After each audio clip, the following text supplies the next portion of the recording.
Mesdames les sénatrices, donc je suis très heureuse et honorée d'être parmi vous, puisque j'ai consacré ma vie et ma carrière professionnelle à la défense en France et en Europe des médecines dites non conventionnelles, complémentaires, intégratives, naturelles, douces, etc. Et je voudrais également saluer les présidents et saluer tous les praticiens et toutes les femmes et les hommes de l'art qui sont ici, dans cette salle. Alors on va, avant de rentrer dans... Je vais faire quand même un état du droit puisque je suis quand même juriste, donc voilà, je pense que c'est important d'avoir ce regard juridique. Tout d'abord, un commentaire sur la terminologie. La terminologie emprunte plusieurs termes. On va vous parler de médecine alternative. Je n'aime pas ce terme puisqu'elles expriment en mathématiques deux points qui vont être rejoints par une droite et les deux droites ne se rencontreront jamais. Ce n'est pas l'objet du débat aujourd'hui puisque nous voulons que la médecine conventionnelle et non conventionnelle entre en dialogue et cesse le conflit. La médecine alternative également est un choix qui peut être dangereux puisque c'est ou l'une ou l'autre. Donc elles sont encore exclusives l'une de l'autre. Complémentaires de scier beaucoup mieux puisqu'elles vont entrer en dialogue au service et dans le seul intérêt du patient. Naturel, c'est bien gentil, mais ça ne veut pas dire grand-chose. Il peut y avoir des approches qui font appel à des technologies qui vont utiliser le savoir ancestral et qui vont avoir une compréhension scientifique et qui vont projeter, je dirais, les connaissances d'hier pour arriver dans un monde moderne tout en étant non conventionnel.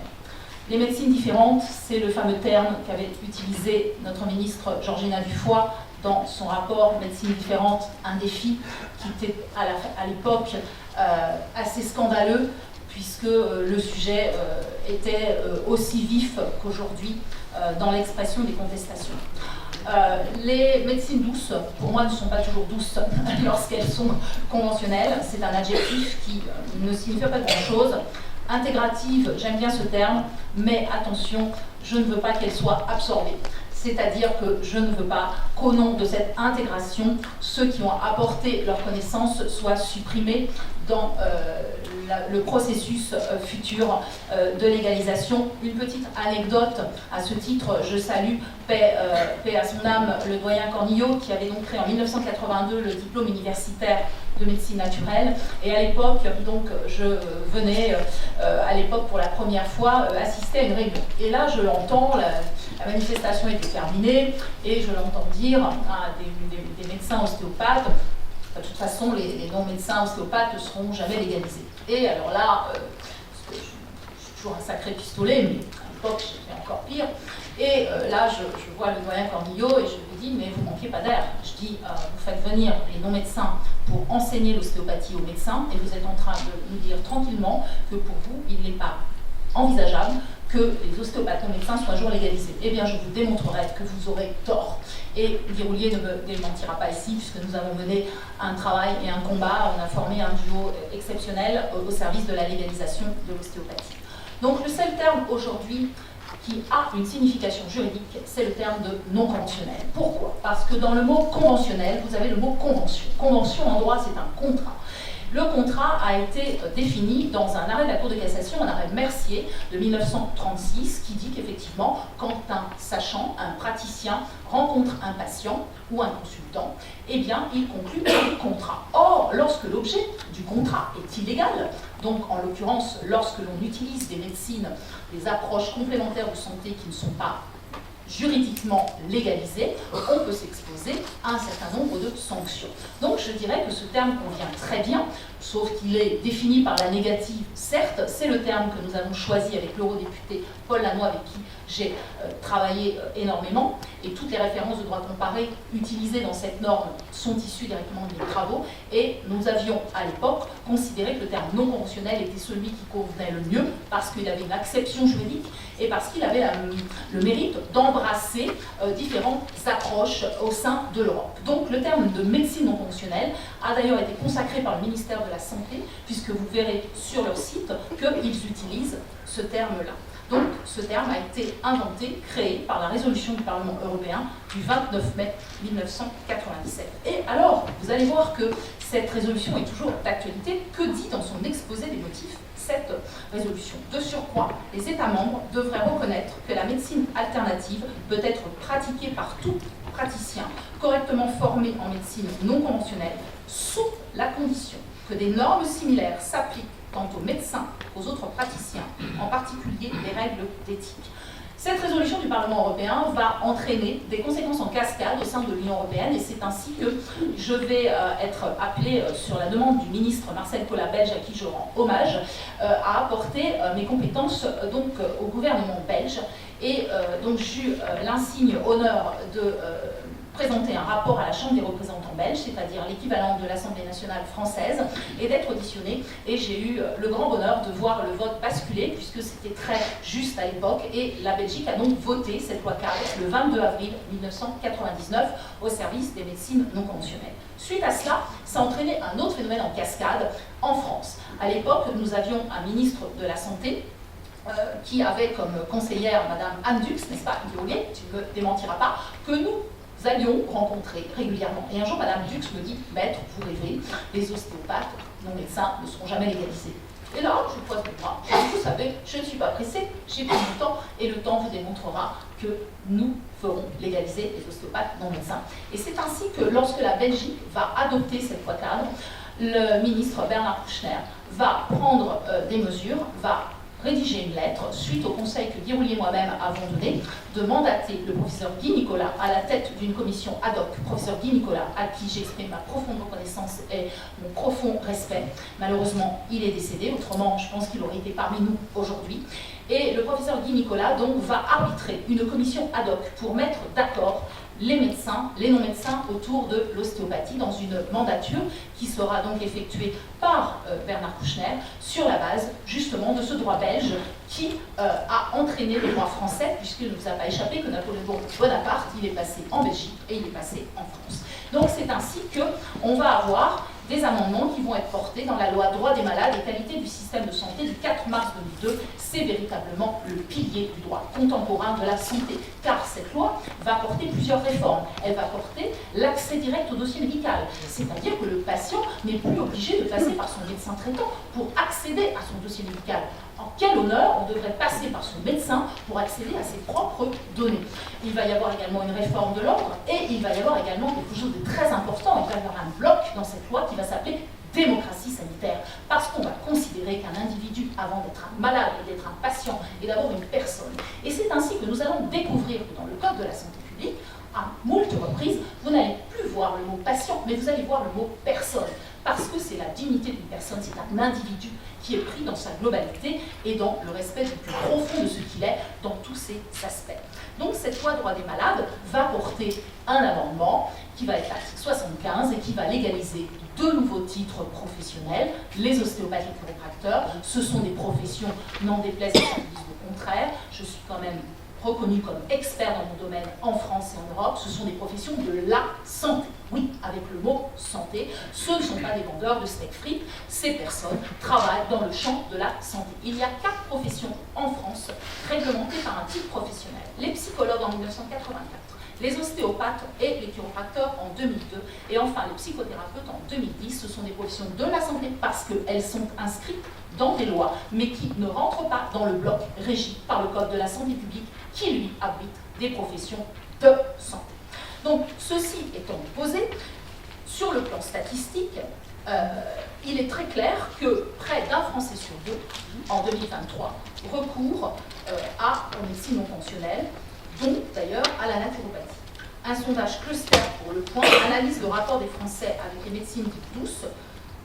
Il fait une analyse entre la science et la politique et il constate que les Français ont une bonne image des médecines douces, même si elle est contrastée selon les disciplines. Étude Harris Interactive pour Santé Claire, au global, 86% des Français déclarent avoir une bonne image des médecines douces et même près d'un quart d'entre eux, 24%, en ont une très bonne image. Notons néanmoins que malgré cette perception favorable, nous disent les statistiques, seuls 44% d'entre eux se sentent bien informés de manière générale sur ces pratiques médicales. Cette image est surtout favorable à l'égard de l'ostéopathie pour 80%, de la diététique pour 73%, de l'homéopathie pour 72%, pour l'acupuncture de 72% également, et moins pour les autres disciplines. Mais la raison principale en est une déficience de connaissances. Ainsi, seuls 26% des Français se déclarent informés sur la chiropraxie, paradoxalement, alors qu'elle a été légalisée et structurée. Ce score est à peine plus élevé en ce qui concerne la naturopathie de 33%, 37% pour la sophrologie, 38% pour l'hypnose, ce qui explique évidemment la plus grande difficulté à se constituer une opinion à l'égard de cette discipline. Les Échos relatent que 59% des officines françaises ont pu voir une baisse drastique de la vente des médicaments conventionnels au profit d'autres produits qui sont vendus dans les officines, qui ont souvent le statut de complément alimentaire. Et malgré les 30% de Français qui ne se disent pas assez informés sur la naturopathie, ils étaient 71% en 2019 à avoir consulté un naturopathe sur les 12 derniers mois. Donc on voit ici qu'il y a un décalage total entre la position des institutions, de certaines institutions françaises, et la vox populi. Il y a donc un gouffre, un gap, comme on dit en anglais, qui n'est plus supportable en l'état actuel du droit dans un État démocratique, la France ayant toujours été le fer de lance des avancées dans toute l'histoire. Alors aujourd'hui, on parle de sécurisation des pratiques. Je tiens déjà à assurer qu'il y a une vraie sécurisation des outils. Nous avons des normes ISO internationales en matière d'aiguilles d'acupuncture. Nous avons une réglementation sur les compléments alimentaires, qui ne s'est pas fait d'ailleurs, nous semble mal, puisqu'il a fallu que la France soit condamnée par la Cour de justice européenne en septembre 2005, parce qu'elle n'avait pas transposé la directive européenne du 10 juin 2002 qui légalisait les compléments alimentaires. Donc on a des vraies structures, on a des vrais dossiers. Moi je gère régulièrement des dossiers de ce type. C'est très sérieux maintenant en matière de complémentation nutritionnelle. Donc ça fait partie des outils qui peuvent être utilisés par les non-médecins. Alors, en France, qu'est-ce qui se passe par rapport aux praticiens non-médecins?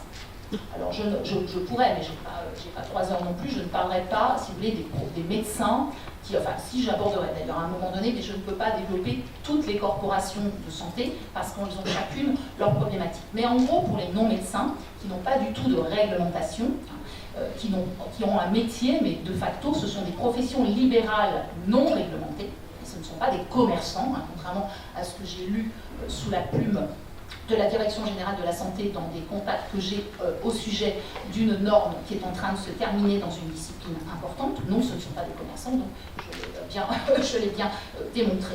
Donc les praticiens non médecins ne relèvent pas du Code de la santé publique, bien entendu, puisqu'ils ne sont pas réglementés, ne peuvent tomber sous le coup d'un exercice illégal de la médecine, qui au départ était fixé à l'article L372, qui est devenu l'article 4161-1, donc en juin 2000. Et il importe quand même de savoir que la définition d'exercice légal de la médecine, sachant que j'ai étudié le sujet depuis le Moyen-Âge et que mes travaux sont rentrés dans les encyclopédies juridiques, ça veut dire que depuis 134 ans, la définition de l'exercice illégal de la médecine n'a pas été modifiée.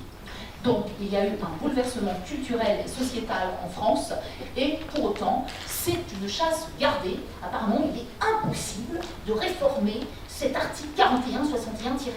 Et c'est tellement grotesque et c'est tellement énorme que quand vous regardez un petit arrêté du 6 janvier 1962 qui vient compléter cet article et qui fixe la liste des actes médicaux, vous aurez le bonheur hilarant de découvrir que l'ostéopathie et la chiropraxie sont toujours dans la liste des actes médicaux alors qu'elles ont été légalisées depuis 2002. Donc vous voyez un petit peu la faculté de la France à avancer et à se remettre en question. Alors, qu'on ne vienne pas nous dire, la jurisprudence, elle a évolué. La jurisprudence, c'est-à-dire les décisions des tribunaux, elle a considérablement évolué. Et je dois vous dire quand même, je dois donner mea culpa, je m'en excuse, mais j'ai quand même largement contribué à faire évoluer la jurisprudence en France. Mais maintenant, quand on est dit, la Cour de cassation n'est pas d'accord. Ah bon, la Cour de cassation n'est pas d'accord? Eh bien, je vais vous le démontrer le contraire dans 2 arrêts de la Cour de cassation qui concernent l'ostéopathie. Et je suis au regret de vous dire que l'exercice illégal de la médecine ne s'apprécie pas au regard d'une discipline, il s'apprécie au regard d'un raisonnement juridique. Et le raisonnement juridique doit être le même. C'est pas à géométrie variable. Tiens, on a telle discipline, ça ne nous plaît pas, donc on va raisonner juridiquement comme ça. Là, celle-là nous plaît, donc on va raisonner comme ça. Non, c'est pas comme ça que ça fonctionne. Et voilà ce que dit la Cour de cassation dans un arrêt de 2001 concernant l'ostéopathie, je cite: qu'en effet, lors de son audition, il déclarait, c'est-à-dire ostéopathe, qu'il n'établissait pas de diagnostic médical, mais un simple bilan ostéopathique destiné à rechercher les dysfonctionnements des tissus corporels, etc., etc. Nous avons quoi ici? Nous avons la clé de voûte d'une démonstration qu'on peut faire la différence entre un diagnostic médical visé par l'article 4161-1 et un bilan qui échappe au diagnostic médical. Sachant qu'un diagnostic médical, c'est quoi? C'est un diagnostic nosologique, c'est-à-dire qu'on prend des symptômes, on les rattache à une maladie nommément définie. Je voudrais savoir dans cette salle combien de praticiens font des diagnostics nosologiques. Donc, parenthèse fermée, les jurisprudences du fond, c'est-à-dire de première instance et de cour d'appel, confirment que le mot thérapie, je cite par exemple, a perdu du fait de sa vulgarisation, ça s'applique à la naturopathie, sa signification d'origine pour s'appliquer à tout traitement médical ou non dont le corps humain est l'objet, comme par exemple la thalassothérapie, la balnéothérapie, attendu par ailleurs qu'une hygiène adaptée, donc toujours un facteur de santé d'équilibre pour l'homme, le souligner ou l'appliquer, même avec exagération, ne constitue pas en soi un acte médical, etc., etc. Vous avez moult jurisprudence de relax en France, sur le sol français, et donc on voit qu'il y a une évolution. Et je ne résiste pas, évidemment, de vous parler pas seulement de la formation criminelle de la Cour de cassation, mais de la formation civile, qui dit que pour faire l'obligation à quelqu'un de ne pas utiliser le mot médecine, ça ne tient pas à la route. Voilà ce que dit la Cour de cassation, attendu que pour faire interdiction à monsieur X d'utiliser le terme de médecine, la Cour d'appel a énoncé qu'il ne pouvait utiliser ce terme protégé par les dispositions du Code de la santé publique relatives à l'exercice illégal de la médecine. Mais que dit la Cour de cassation? Qu'en se déterminant ainsi, quand le terme de médecine, à l'inverse du titre de médecin, n'étant pas protégé, seul l'établissement de diagnostic ou la pratique d'actes médicaux par M. X justifiait de lui interdire d'user de l'appellation médecine chinoise. Ça veut dire quoi? En concrètement, ça veut dire qu'on ne peut pas poursuivre quelqu'un sur du simple vocabulaire, sur des supports écrits, qu'ils soient papier ou qu'ils soient électroniques. Et d'ailleurs, j'ai beaucoup ri, excusez-moi, lorsque j'ai pu découvrir la nouvelle loi qui a été adoptée en mars 2024, en mai 2024, suite aux États généraux, secte et santé, qui entend aggraver les sanctions à 5 ans d'emprisonnement, 75 000 € d'amende, n'est-ce pas, si vous rédigez des choses qui ne vont pas dans la ligne droite, sur l'exercice illégal de la médecine, de la biologie, infirmier, kiné, publicité commerciale, activeuse, sauf que, en matière d'exercice illégal de la médecine, ce n'est pas ce qui est écrit sur un papier qui va compter, c'est qu'est-ce que fait le praticien concrètement dans son cabinet. Bon courage à messieurs et mesdames, les gendarmes et les policiers. Donc, on constate que sur l'ensemble de ces infractions, elles ont été aggravées par cette loi qui, la France, répond aux approches complémentaires de santé par de la répression. C'est indigne d'un peuple cultivé. Les Français ne sont pas des abrutis, ce ne sont ni des crétins, ni des génies, c'est ce qu'on dit en droit européen, ce sont des consommateurs moyennement avisés. Et ces consommateurs moyennement avisés, j'aime autant vous dire qu'ils sont très, très, très informés, et parfois très à la pointe. Alors les services des fraudes font des enquêtes. Évidemment, c'est normal, toute professionnelle, moi, vous, tout le monde, le boulanger, on peut être contrôlé par les services des fraudes. Et voilà ce que constatent les services des fraudes. Effectivement, ils constatent que sur 675 praticiens qui ont été inspectés, 460 étaient en infraction, souvent par des abus de langage, notamment sur l'expression de vertus thérapeutiques ou d'intervenir dans des champs médicaux trop prégnants. Donc là, effectivement, il y a un travail en amont de prévention juridique à faire, que moi je fais depuis des années dans certains milieux, ce qui fait que ces gens-là n'ont jamais de problème. Donc tout simplement un travail de prévention juridique pour apprendre à communiquer de façon sérieuse. Après, vous avez des charlatans et des escrocs, ceux-là, il faut les poursuivre, il faut les condamner. Là-dessus, je suis zéro concession. Il faut aussi faire le ménage, on est tout à fait d'accord. Alors, au sein de l'Union européenne, comme Madame la sénatrice Lebrun l'a souligné, il ne vous a pas échappé que le droit constitutionnel suisse fait de l'accès médecine non conventionnelle un droit constitutionnel. Donc on croit rêver quand même, on croit rêver chez nous, on croit rêver. Et il faut aussi savoir qu'il y a un mythe à ceux qui disent que les Heilpraktiker ont été légalisés sous Hitler. Je vais répondre que je suis au regret de vous indiquer que les Heilpraktiker n'ont pas été légalisés en 1939, mais l'ont été en 1873, grâce à qui? Grâce au corps médical, grâce à la Société des médecins de Berlin, qui a considéré qu'il était indigne d'un peuple cultivé de maintenir cette chasse aux sorcières. Ce donc les médecins qui ont donné main forte aux non-médecins pour les légaliser, pour accompagner une situation de fait. Arrêtons la politique de l'autruche, de toute façon le train est en marche, et nous allons arriver à quoi? Finalement, nous allons arriver à ce qu'on appelle, ça va pas être une fraude fiscale, hein, donc ça va être une évasion médicale, et ça commence d'ailleurs, puisque les Français, tous ceux, les Européens, tous ceux qui veulent bien vivre et exercer des activités économiques en France, qui se font soigner sur le sol français, et qui en ont ras-le-bol, par exemple au Maroc, qui commence à développer énormément d'outils dans les approches complémentaires de santé, partent également en Suisse, partent ailleurs. Ils vont partir ailleurs. Est-ce que vous croyez que la France n'aurait pas besoin un petit peu de relancer son économie, hein? Accessoirement, bon, je pose des questions, j'ai rien dit. Hein. Bon. Donc, on constate également que les pays scandinaves sont à la pointe sur tout ce qui est ces approches complémentaires de santé depuis 1936, 1960, 1970. Donc voilà, donc je sais pas, enfin, quand même. Et par contre, ce sont des lois génériques. Ils ne se sont pas embêtés à dire on va réglementer chaque discipline. Ils ont fait des lois cadres avec ce qu'on ne peut pas faire, les limites qu'on ne peut pas franchir. Et ça fonctionne très très bien. Aux Pays-Bas, le ministre Buitendam, quand il a rendu son rapport en 1983, qui a débouché sur la bigouette 10 ans après, en 1993, a permis aussi, pour un monopole similaire à la France, a réussi à faire légaliser ces approches. Donc je pose la question, est-ce que nous sommes moins intelligents que ces pays-là? Je ne sais pas, moi je pose la question. Alors, venons-en, ça fait combien de temps? Excusez-moi. Il me reste combien de temps? 15 minutes. Ah, ça va, alors, venons-en donc à la sécurisation, puisque c'est le grand sujet d'aujourd'hui. La sécurisation, la loi droit des malades avait commencé à le faire déjà par une obligation d'assurance en responsabilité civile.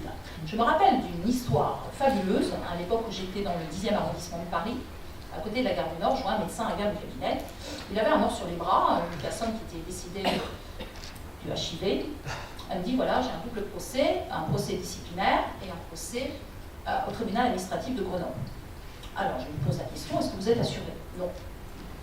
Je fais, bon, bah, donc, on a intérêt à gagner parce que ces ayants droit risquent de payer très, très, très cher. Il s'avère que nous avons gagné, c'était sur une méthode allemande, remboursée par la sécurité sociale, considérée comme du charlatanisme et de la thérapeutique insuffisamment éprouvée en France. Et donc voilà, tout ça pour vous dire que, vous voyez, c'est à géométrie variable, mais au jour d'aujourd'hui, le corps médical, les laboratoires, tout le monde a une obligation d'assurance depuis la loi droit des malades. Donc vous voyez déjà un processus de sécurisation qui concerne aussi les professions de santé régies par le Code de la santé publique. Et aujourd'hui, je voudrais rendre hommage, excusez-moi, à mon papa, Léandre Robart, puisque c'est quand même lui qui a créé le premier contrat d'assurance pour des non-médecins en France. Voilà. Et à l'époque, il avait été appelé donc par la Fédération des naturopathes. Et on avait construit ce contrat autour des 10 agents naturels. Donc déjà, sachez, mesdames les sénatrices, messieurs les institutionnels et mesdames les institutionnels, qu'il existe des contrats d'assurance depuis des années pour les praticiens qui sont sérieux auprès des compagnies d'assurance et qu'il convient de relever qu'il y a très très peu de sinistres face aux milliers et milliers et milliers de praticiens qui exercent et pour lesquels, pour l'instant, il n'y a aucun intérêt à un accompagnement de la part du pouvoir public, mais plutôt à un processus de répression. Donc on voit que la situation n'est pas aussi dramatique que celle que nous voudrions nous indiquer. Alors, cette loi droit des malades va faire sortir le patient du système du mandarinat. Et je voudrais également exprimer quelque chose sur les données scientifiques. Il y a énormément de publications scientifiques sur ces sujets-là, des médecines non conventionnelles, qui sont régulièrement publiées. Maintenant, il y a des déficits dans ce secteur également. Mais je voudrais dire quand même une chose, c'est que il faut que nous attendions, que nous ayons la preuve, de préférence en double aveugle, de ce que l'ensemble des médecines non conventionnelles doivent être démontrées. Je crois que nous avons tous le temps de mourir sur place. Hein. Et quelle prétention nous aurions de savoir qu'aujourd'hui, les connaissances d'aujourd'hui seront les connaissances de demain. Je trouve ça extrêmement présomptueux et je pense qu'au contraire, il faut satisfaire une démarche pragmatique, allier un accès aux soins au principe de précaution, mener parallèlement, bien entendu, des travaux scientifiques. Ça ne veut pas dire qu'on va se reposer sur nos lauriers, mais on ne va pas attendre la démonstration systématique de l'ensemble des soins complémentaires pour dire vous allez avoir le droit de les utiliser. Ce n'est pas concevable. Il faut un peu d'humilité aussi lorsqu'on regarde les connaissances qui sont effectuées dans le domaine des pharmacopées, sujet que je connais très bien puisque j'ai fait tomber la dernière urgence de l'esclavagisme avec le soutien du Sénat à qui je rends hommage, qui m'avait d'ailleurs alerté que ma réforme n'était pas suivie des faits et donc du coup j'ai employé la méthode forte, c'est-à-dire qu'à l'époque j'avais averti tous les parlementaires antillais et nous avions fait voter la loi Lodéom et nous avons permis l'intégration des pharmacopées d'outre-mer dans le système juridique français. Et pour autant, on parle de quoi? On parle de l'ethnobotanique, on parle de comment une mère de famille utilise des plantes, qu'est-ce qu'elle en fait, à quel usage. Et que fait le scientifique? Il se contente de regarder avec humilité ce que fait la mère de famille et essaie de comprendre scientifiquement pourquoi elle l'a fait. Voilà, c'est ça une vraie approche, c'est prendre ce que nous connaissons d'hier pour se projeter demain et ne pas prendre entre les deux le patient en otage. Alors moi je fais plusieurs propositions pour sécuriser. Tout d'abord, aucune transigence, ça se dit ça? Aucune... oui, ça se dit. Aucun compromis sur la formation initiale. C'est-à-dire que la formation initiale, elle est fondamentale. Alors aujourd'hui, on a des labels, Calliope, etc., qui accompagnent mieux. On a des numéros de formateurs qui sont également donnés. Les ostéopathes sont passés de 2660 heures à l'époque pour les 100 prérequis médicaux paramédicaux à 4860 heures. Donc on voit aussi que les normes là-dessus ont évolué.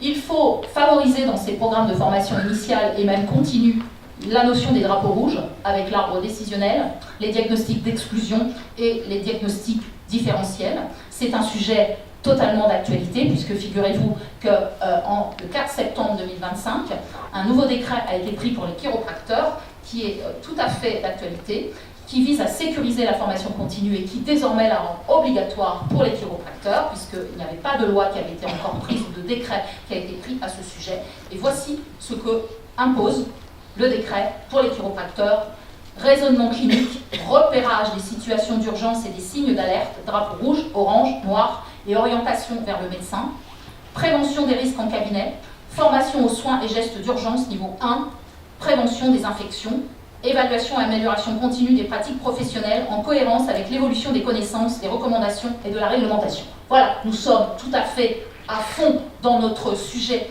d'aujourd'hui. Sécurisation donc par une formation initiale de qualité, par une formation continue obligatoire, par également un raisonnement analogique sur la clause du grand-père, c'est-à-dire que lorsqu'on légalise, on ne peut pas, la loi ne se projetant que pour l'avenir, elle n'a point d'effet rétroactif, on ne peut pas imposer aux professionnels qui sont déjà sur le marché, excusez-moi j'utilise le jargon juridique, qui sont déjà en exercice, de refaire la formation que la nouvelle loi a prise. Mais pour autant, on va apprécier les critères d'un point de vue de l'expérience professionnelle et du niveau de formation. Or, la plupart, enfin pas tous, mais il y a quand même beaucoup de praticiens qui ne sont pas correctement formés parce que les formations sont très disparates. Et donc, il faut une mise à niveau avec un certificat de compétences qui permette de renforcer les connaissances en anatomie, physiologie, mais également au niveau de la législation et de l'éthique pour que ces gens-là puissent coexister de façon pacifique et intelligente avec le monde réglementé des professions de santé médicale et paramédicale.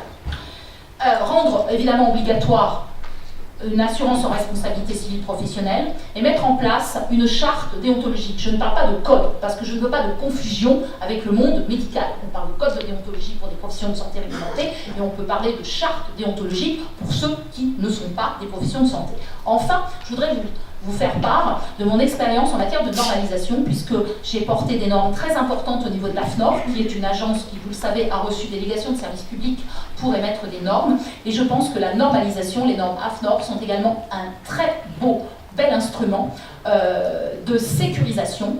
Nous l'avons fait pour la déontologie des ostéopathes en juillet 2021. Nous l'avons bientôt terminé pour une autre discipline pour laquelle je préfère ne pas en parler aujourd'hui, voilà, pour permettre au processus de s'achever correctement. Mais lorsque cette norme sera publiée, elle va permettre de délimiter un certain nombre de choses. Donc je pense qu'il ne faut pas oublier le processus de normalisation. En conclusion, je voudrais vous dire que, au jour d'aujourd'hui, sur le sol français, ni les médecins, ni les non-médecins n'ont le droit de pratiquer les approches complémentaires de santé. Et oui, il s'avère que je suis aussi spécialiste du contentieux disciplinaire en l'occurrence médicale, puisque Guy ne me démentira pas, il était là à ma soutenance de thèse, j'ai fait une thèse sur la responsabilité disciplinaire des médecins. Je pratique régulièrement le contentieux disciplinaire et il faut que vous sachiez que les médecins sont quand même encore régulièrement condamnés devant les chambres disciplinaires lorsqu'ils dérogent du système médical classique. Vous avez des condamnations, même pour l'auriculothérapie, même pour l'acupuncture, etc. Donc j'ai les décisions de justice à disposition si on me prenait pour une menteuse ou une affabulatrice. Donc, vous voyez ici qu'il y a quand même un gros problème. Donc, ça veut dire que les médecins, c'est thérapeutique insuffisamment éprouvé charlatanisme, et les non-médecins, c'est exercice légal de la médecine. Donc, on va aller dire aux patients, on va dire aux clients, aux consultants, aux patients, aux Français, aux Européens qui sont chez nous, d'aller se faire soigner ailleurs. Ah, on va leur dire ça, comme ça va être bien. Donc vous voyez l'incohérence du système juridique français. Je tiens à dire également que l'exercice illégal de la médecine nécessite un rafraîchissement puisqu'il n'a pas été réformé depuis 134 ans. Enfin, la position actuelle des pouvoirs publics est contraire à la position du Centre d'analyse stratégique de Matignon, puisque j'ai eu l'honneur de travailler pour le Premier ministre et d'apporter mes compétences à cette époque, qui a débouché sur cette note du Centre de octobre 2012 qui demande la légalisation des non-médecins. Donc, je rappelle que c'est quand même l'ancien commissariat général au plan qui donne des grandes orientations à l'ensemble des ministères. La politique actuelle de la France, c'est la répression. La répression n'est pas digne d'un État comme la France. La France doit pouvoir reprendre son flambeau, son aura, pour porter les choses, non seulement en France, mais en Europe. La France doit être un exemple. La France ne doit pas être un contre-exemple. J'aime mon pays, je suis profondément patriotique et je suis triste de voir comment la France se comporte dans ce domaine-là. Alors, je terminerai également sur le fait que les praticiens de médecine complémentaire, donc conventionnelle, les approches complémentaires de santé, doivent pouvoir agir à 3 niveaux. La prévention primaire, éviter l'apparition des maladies, la prévention secondaire, éviter les rechutes, et la prévention tertiaire, éviter les phénomènes de morbidité. On ne fait aujourd'hui qu'évoquer quelque chose qui est rappelé dans l'orientation 2.2 de l'Organisation mondiale de la santé pour son plan d'action 2025-2035, je cite, « Mettre en place des mécanismes adaptés de réglementation des pratiques des praticiens et praticiennes de médecine traditionnelle et complémentaire, viser des normes appropriées pour les programmes de formation, les diplômes et les autorisations d'exercer, afin de garantir que les praticiens de médecine traditionnelle et complémentaire et intégrative aient les connaissances et compétences nécessaires pour dispenser des soins sûrs et efficaces. Car le débat ici n'est pas de savoir si on est pour ou contre, c'est absolument pas le débat. Le débat, chacun est libre de penser ce qu'il veut, pour, contre. Le débat est comment accompagner les citoyens dans l'accès à ces soins-là. C'est une responsabilité des pouvoirs publics et donc j'en appelle aux pouvoirs publics. Je vous remercie de votre attention.